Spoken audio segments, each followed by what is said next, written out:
Bapa, dalam nama Yesus kami minta roh hikmat, wahyu, dan pengertian. Urapi kami, beri pengertian yang dalam hidup kami untuk mengerti kebenaran firman Tuhan, supaya apa yang kami pelajarin benar-benar mengubahkan yang di dalam kami, dan akhirnya kami didapati menjadi orang yang serupa segambar dengan Tuhan. Sempurnakan kami terus lewat proses, lewat permukaan, lewat kejadian, lewat hal apapun, teguran, nasihat, dan pengertian kami tentang Kau semakin disempurnakan, semakin diubahkan menjadi serupa segambar dengan Kau.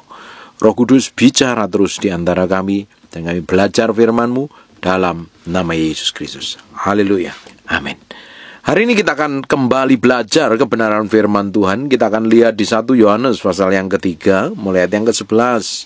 Sebab inilah berita yang telah kamu dengar dari mulanya, yaitu bahwa kita harus saling mengasihi. Kita harus saling mengasihi. Ini tidak gampang. Ngomongnya mudah, tapi prakteknya tidak gampang. Kita mudah mengasihi orang yang baik sama kita. Tapi ketika kita dipertemukan dengan orang yang nggak baik, orang yang melukai, orang yang menyakitin kita, kita susah untuk mengasihi. Justru kalau kita dipertemukan dengan orang-orang yang menyebalkan di sekitar kita, kita harus melepaskan pengampunan dan mengasihi mereka dengan tulus dan murni tanpa ada embel-embel di belakangnya. Di Yohanes 13 ayat 34, aku memberi perintah baru kepadamu, yaitu supaya kamu saling mengasihi sama seperti aku telah mengasihi kamu, demikianlah pula kamu harus saling mengasihi, termasuk orang yang menyebalkan, termasuk orang yang menyakitin, termasuk orang yang melukai. Kalau kita baik sama orang yang baik, orang dunia juga bisa lakukan. Kalau kita bisa memberi makanan, kita bisa sapa, kita bisa senyum dengan orang yang biasa ramah dengan kita, itu mudah. Tapi ketika kita diperhadapkan dengan orang yang nyebelin, melukai, mengkhianatin, nyakitin, mengecewakan, tidak akan mudah untuk melepaskan senyuman, apalagi mengampuni. Justru dalam hal itu kita harus berbeda, memiliki sikap yang berbeda. Coba perhatikan ayat 12-nya. Bukan seperti Kain yang berasal dari si jahat dan membunuh adiknya. Dan apakah sebabnya ia membunuhnya? Sebab segala perbuatan jahat dan perbuatan adiknya benar. Karena iri hati. Penyembahannya Habel diterima oleh Tuhan, dan ternyata si Kain persembahannya tidak berkenan di hadapan Tuhan. Akhirnya dia marah, akhirnya dia kecewa, akhirnya dia sakit hati. Ujungnya apa? Adiknya dibunuh. Bapak Ibu, kalau sampai timbul niatan seperti itu berasal dari si jahat. Makanya Bapak Ibu, kalau ada iri hati, ada luka batin, ada kekecewaan, ada sakit hati, itu cepat dibereskan. Kalau tidak, nanti si jahat akan ambil keuntungan dan akan membuat kita semakin terjerat di dalamnya. Kecewa itu adalah umpannya yang dilempar oleh iblis supaya kita makan seperti seekor ikan. Ketika dia makan umpan di dalam pancingan itu, apa yang terjadi? Kena kait, bibirnya kena kail. Dan setelah kena kail, dia akan ngikutin tarikan para pemancing itu kemana. Ikan itu pergi akan ditarik oleh benang pancingannya. Sama seperti kekecewaan, luka batin, sakit hati, itu dimulainya karena ada perselisihan paham satu dengan yang lainnya, tidak sesuai dengan hatinya. Dan ketika orang makan kekecewaan, dia sebenarnya dia udah makan umpan si jahat. Dan ujungnya perbuatan jahat itu tidak berkenan di hadapan Tuhan. Karena dimulainya dengan sikap hati yang tidak benar di hadapan Tuhan. Ketika kita mengalami sesuatu hal yang mengecewakan kita, dilukai, disakitin, diperkatakan yang jelek, direndahkan, dipermalukan mungkin, diperlakukan buruk lah, apapun lah namanya. Tapi ketika responmu benar, kamu bisa memiliki sikap hati yang benar. Tapi ketika responmu salah, sikap hatimu buruk, apa yang terjadi dengan hidupmu? Mengalami kekacauan, hidupmu akan berantakan, dan engkau akan kena tipu daya si jahat. Berapa banyak orang Kristen tertipu di area sini, terjerat di area sini, makan umpannya setan, namanya kekecewaan. Perhatikan baik-baik di ayat 13. Janganlah kamu heran, saudara-saudara, apabila dunia membenci kamu. Kita tahu bahwa kita sudah berpindah dari dalam maut ke dalam hidup, yaitu karena kita mengasihi saudara kita. Barang siapa tidak mengasihi, ia tetap di dalam maut. Bapak Ibu, kalau hari ini Bapak Ibu nggak mengasihi orang yang menyebalkan dalam hatimu, kamu percuma lo ibadah. Perhatikan di ayat yang ke-15-nya. Setiap orang yang membenci saudaranya, bisa saudara kandung, saudara sepupu, saudara seiman, saudara dalam kemanusiaan, ia adalah seorang pembunuh manusia. Jadi seorang yang membenci saudaranya dia adalah seorang pembunuh manusia. Dan kamu tahu bahwa tidak ada seorang pembunuh yang tetap memiliki hidup yang kekal di dalam dirinya. Bapak Ibu, saya lihat komentar-komentar orang yang pernah dilukain, orang yang disakit hati itu komentarnya biasanya nyeleneh-nyeleneh dan neko-neko. Selalu playing victim, selalu merasa tersakitin, selalu merasa teraniaya. Itu orang yang belum bisa melepaskan pengampunan kepada orang-orang yang mengecewakan. Padahal orang yang mengecewakan itu tidak pernah memikirkan loh apa yang dia lakukan. Tapi orang yang disakitinya memikirkan terus-terusan.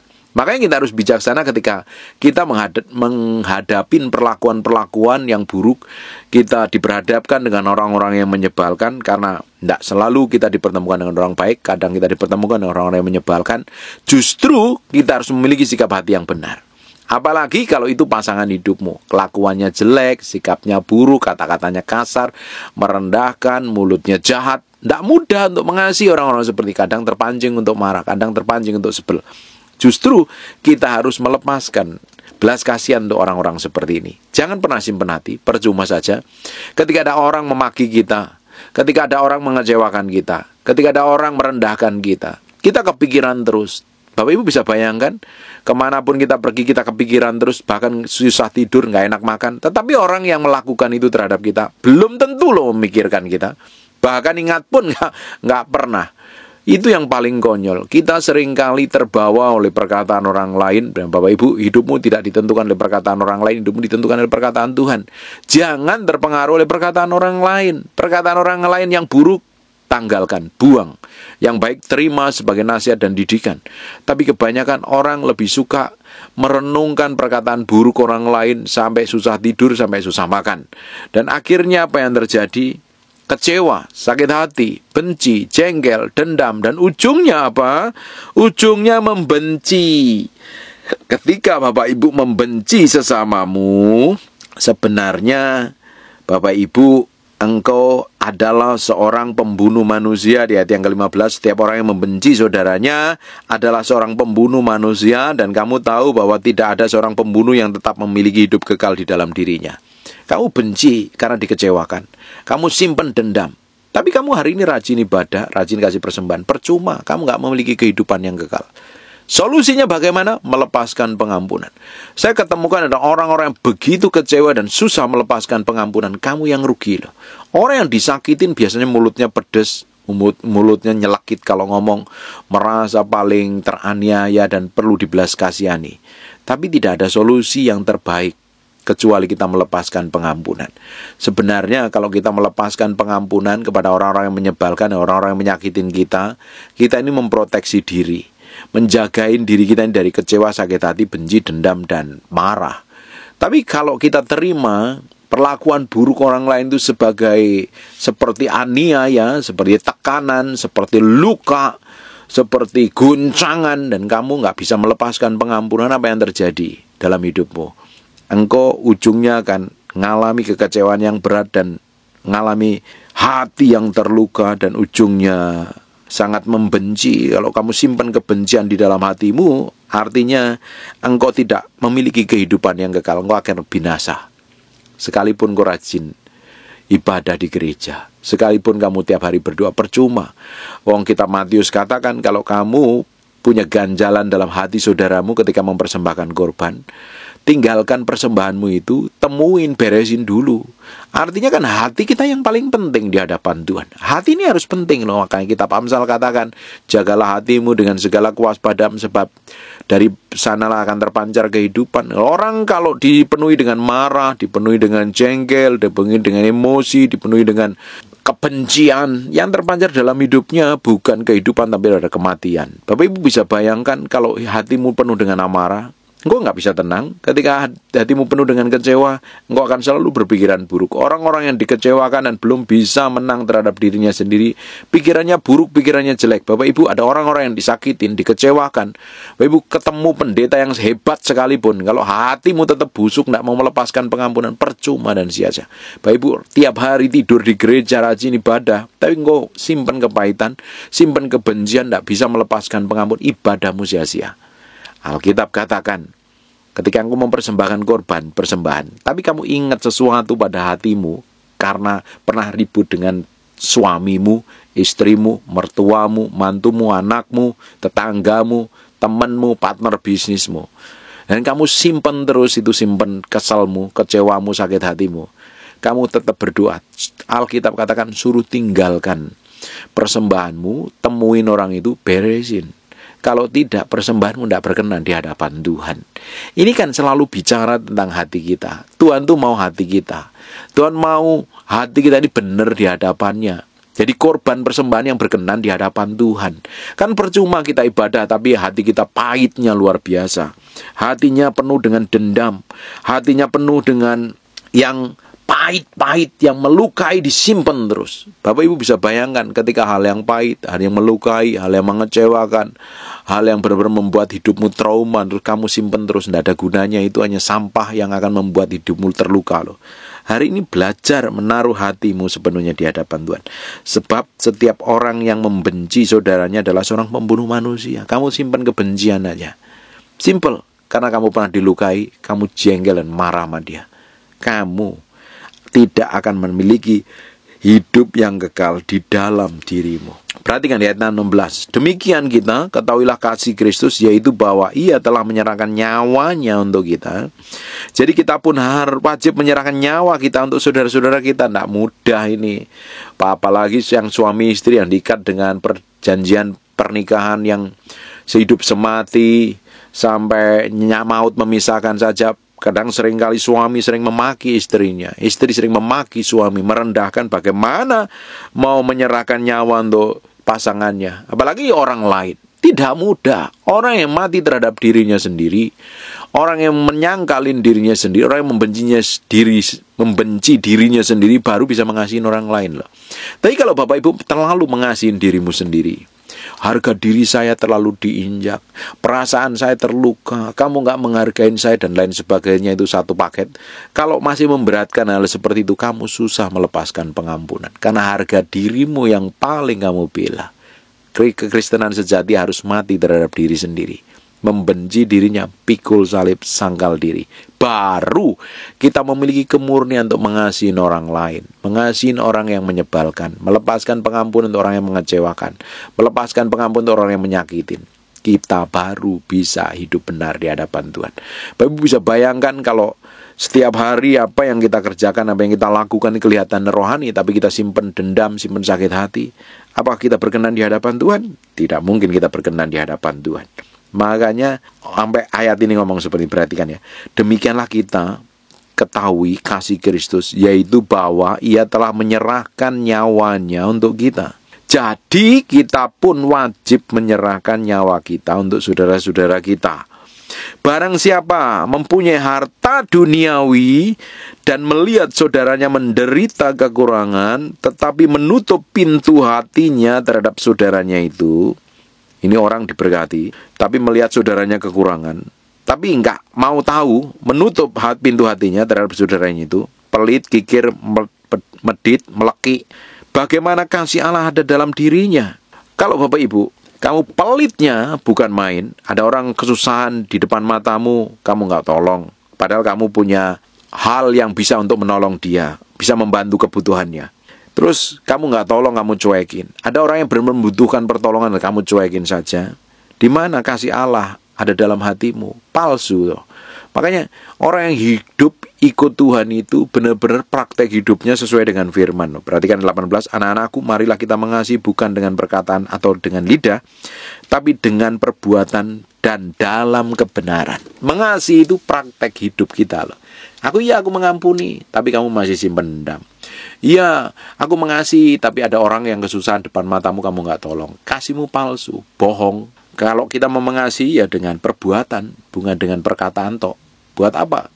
Ada orang yang membutuhkan terus kita doain loh, padahal kamu punya hal untuk membantu dia. Kita doain ya, kita nggak dibutuhkan hal seperti itu. Justru ketika kita bertemu dengan orang yang membutuhkan dan kita punya hal untuk bisa membantunya, tapi kita nggak lakukan, terus justru kita mau lakukan hal yang lain, ini kita doain, kamu kasihmu palsu loh. Justru praktek hidup Kristenan kita itu benar-benar realitas menolong orang yang kesusahan, membantu saudara kita yang susah. Bukan malah pelit, bukan malah memikirkan diri sendiri, bukan malah mementingkan diri sendiri. Karena kasih sebenarnya mengasihi orang yang gak layak dikasihin. Kita dulu ini kan sebenarnya bukan orang yang gak layak, bukan orang yang layak dikasihi kan kita dulunya. Siapa kita ini? Sudah jahat, mulutnya jahat, pikirannya jahat, kelakuannya buruk, hidup melakukan dosa. Tapi Yesus rela mati di kayu salib untuk menebus dosa kita. Karena besar kasihnya, Dia mengampunin kita. Tidak hanya berhenti sampai itu, diampunin saja, kita dipulihkan. Tidak hanya berhenti dipulihkan, kita diberkatin. Dan setelah kita diberkatin, kita harus memberkatin banyak orang. Harusnya kita ini kan memilih sikap hati yang benar di hadapan Tuhan. Harusnya kita kan harus benar praktek kehidupan kita ini, mencerminkan kemuliaan Tuhan, hidup yang benar, hidup yang takut akan Tuhan, berjalan dalam ketetapan Tuhan, bukan hidup semau kita sendiri. Bapak bisa bayangkan kalau apa yang kamu perbuat, apa yang kamu lakukan itu hanya di mulut saja, tapi praktek hidupmu benar-benar bertolak belakang dengan firman Tuhan. Hidupmu nggak jadi berkat, hidupmu jadi batu sandungan, hidupmu nggak mempermuliakan nama Tuhan, justru jadi batu sandungan bagi banyak orang. Kehidupan kekristenan yang sejati adalah praktek. Ketika kita dengar firman, kita dengar pengajaran seperti ini, kita belajar firman, baru praktek hidup. Praktek hidupnya kepada orang yang menyebalkan, orang-orang yang menyakitin, orang yang melukain, kita mengampuni. Praktek hidup kita adalah ketika ada ketemu dengan orang yang susah, kita belajar menolong, membantunya semampu kita. Bapak Ibu, praktek hidup kekristenan kita adalah di kehidupan kita dengan sesama kita. Bapak Ibu, jangan pernah ada niatan dalam hatimu untuk menyakitin orang lain, untuk melukai orang lain. Bapak Ibu dipanggil bukan untuk melukai dan menyakitin serta merendahkan orang lain. Bapak Ibu dipanggil untuk menjadi serupa segambar dengan Tuhan, untuk jadi berkat bagi banyak orang, bukan untuk ribut, gegeran, dan berantem. Saya nggak habis pikir dengan orang-orang Kristen yang ngaku ibadah di gereja tapi simpen kepahitan, simpen sakit hati. Saya juga nggak habis pikir kalau ada pelayan-pelayan Tuhan ngomongnya nyakitin sesama pengerja selama pelayan Tuhan. Apalagi hamba Tuhan ngomongnya menyakitin sesama hamba Tuhan. Kita dipanggil mulut kita bukan untuk menyakitin orang lain, untuk jadi berkat. Bagaimana mungkin mulut kita memiliki kuasa dan otoritas kalau kerjaannya nyakitin, merendahkan, dan melukai orang lain? Apalagi para suami istri, engkau harus mengasihi pasangan hidupmu. Jangan lukai dengan perkataanmu. Dulu sebelum nikah kamu katakan cinta, kamu perhatian, terus setelah menikah beberapa tahun, terus kamu merasa bosan, terus kamu bisa lukain dan sakitin dengan kata-katamu, kamu jahat di hadapan Tuhan. Praktek kekristenan yang sejati, mengasihi orang-orang di sekitar hidupmu, sekalipun nggak sepaham, sekalipun bertentangan, sekalipun mengecewakan mungkin. Harus belajar praktek. Realitas kekristenan kita adalah praktek firman pada orang-orang di sekitar kita, terutama orang yang nyebelin. Kita tunjukin bahwa kita ini mengasihi mereka.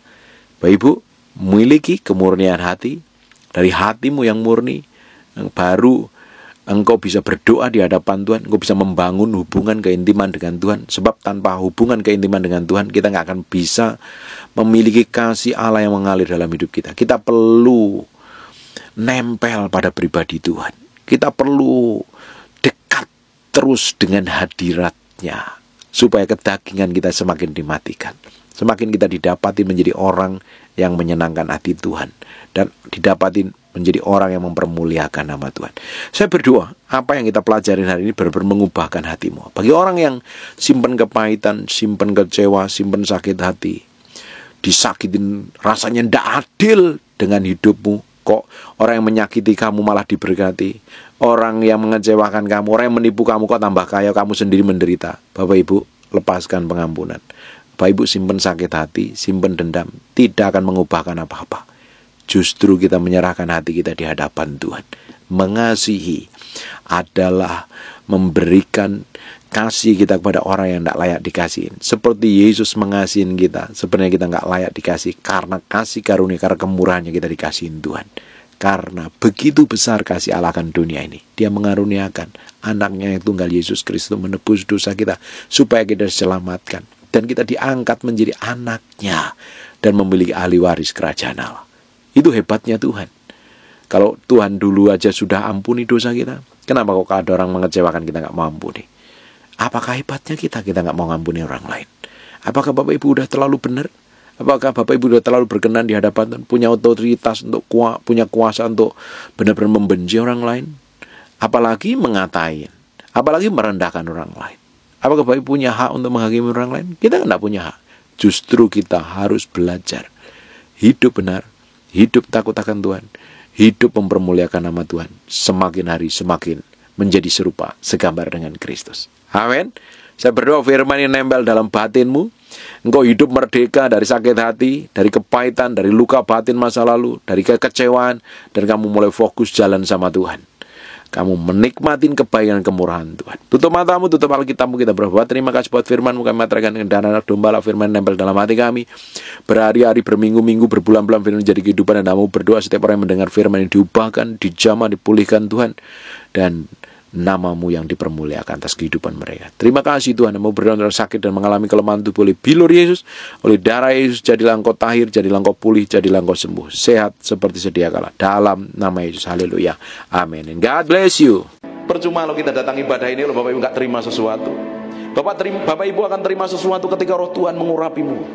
Engkau pulang jadi orang yang diurapin Tuhan. Bangkit berdiri sama-sama.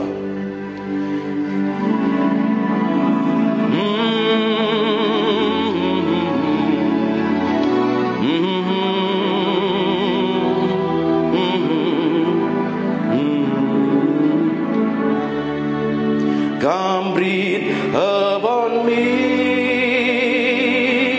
breath of God. Breathe upon me, Spirit of the Lord. As I lift my hand in surrender, tutup matamu dan sebagainya. To your name, Most High.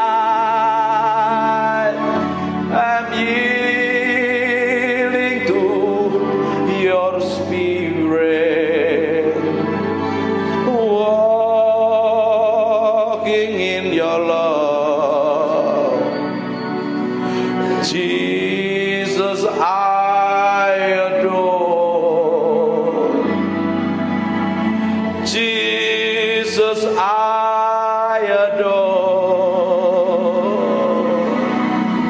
Jesus, I adore your holy name. Come breathe upon me, breath of God. Breathe upon me, Spirit of the Lord. As I lift my hand in surrender to your name, Most High. I'm yielding to your spirit, walking in your love. Jesus, I adore. Jesus, I adore. Jesus, I adore your holy name. Terus Tuhan. Inara lamanya siribini mianamu, ini miana naramu. Terus angkat suaramu sembah Dia. Maka namanya sirimiana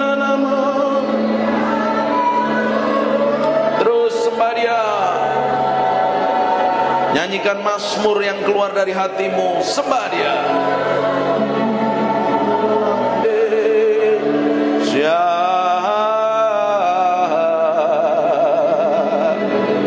Ini mianaramu.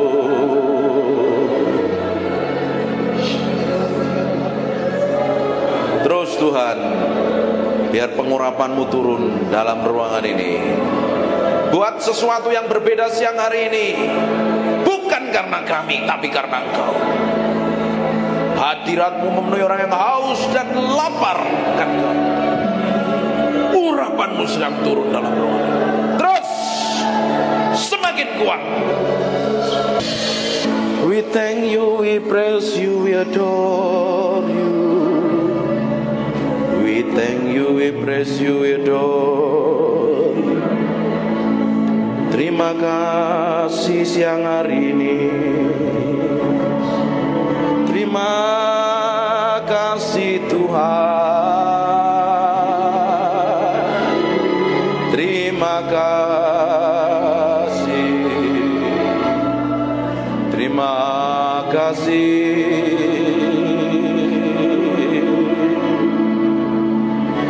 Di dalam hadirat-Mu kami diubahkan mengenal Engkau. Di dalam hadirat-Mu kami mencintai-Mu.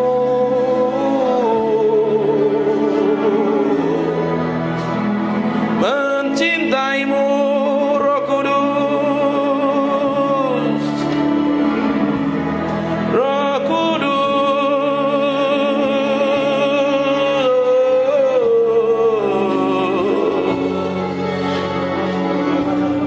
We love You. We praise You, we adore You. Tetap tinggal di dalam hadirat-Mu, sebab kami mencintai-Mu. Oh Tuhan,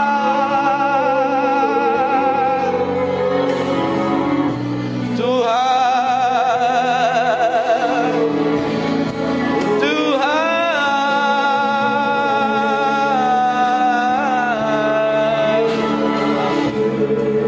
Naralamo senemede pianaramo.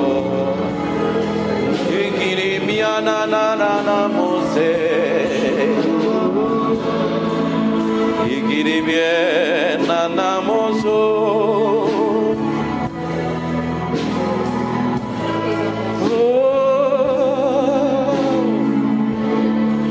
We praise You, we praise You, we praise You. We praise You, we praise You.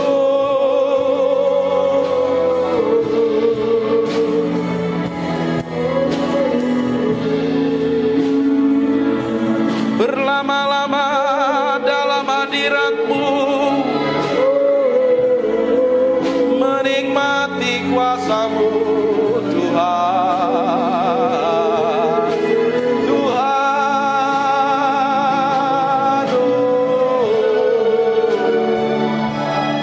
inananaramore, ikinemiananaranamos. Terima kasih Tuhan. Biar roh hikmat wahyu turun di antara kami, menyingkapkan pribadi-Mu yang ajaib, sehingga kami mengerti kehendak-Mu, berjalan dalam pusat hati-Mu. Oh Tuhan, siang hari ini urapi kami semua tanpa terkecuali. Kami adalah orang yang mencintai-Mu dan mengasihi-Mu.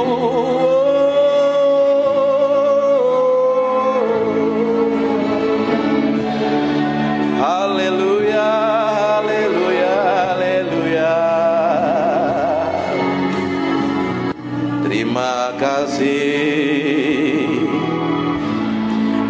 merasakan hadirat Tuhan, kasih tepuk tangan yang meriah. Hanya untuk Raja yang mulia. Haleluya. Amin. Silakan duduk dalam hadirat Tuhan. Tutup matamu, disembah Tuhan. Aku impartasikan apa yang aku punya, yang datangnya daripadamu itu, dalam nama Yesus. Aku impartasikan urapan itu. Kerinduan, kelaparan, haus akan pribadimu sendiri. Setiap orang yang siang hari ini memberi hatinya, Tuhan jamah, Tuhan jamah, Tuhan jamah, Tuhan jamah, Tuhan jamah, Tuhan jamah, Tuhan jamah. Tuhan perlengkapi orang-orang ini dengan pengurapan secara ilahi dalam nama Yesus. In Jesus name. In Jesus name. In Jesus name. Tuhan pakai orang-orang ini menjadi hamba-hamba Tuhan yang memberi dampak secara ilahi dalam nama Yesus. Dalam nama Yesus. Then sing my soul, my Savior God to thee. Aku berdoa setiap orang dalam ruang ini diberkati Tuhan tanpa terkecuali. Setiap orang, hamba-hambamu ini diberkati Tuhan, pulang membawa berkat ilahi. Hamba berdoa, apa saja yang dikerjakan tangannya Tuhan bikin berhasil. Pelayannya tambah hari tambah naik terus, tambah diurapin terus.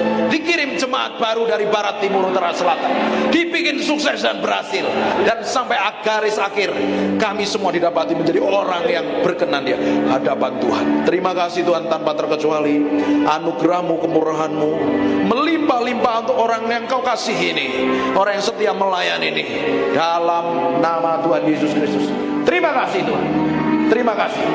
Aku berdoa biar anugerah dan kemurahan-Mu melimpah-limpah dalam nama Tuhan Yesus.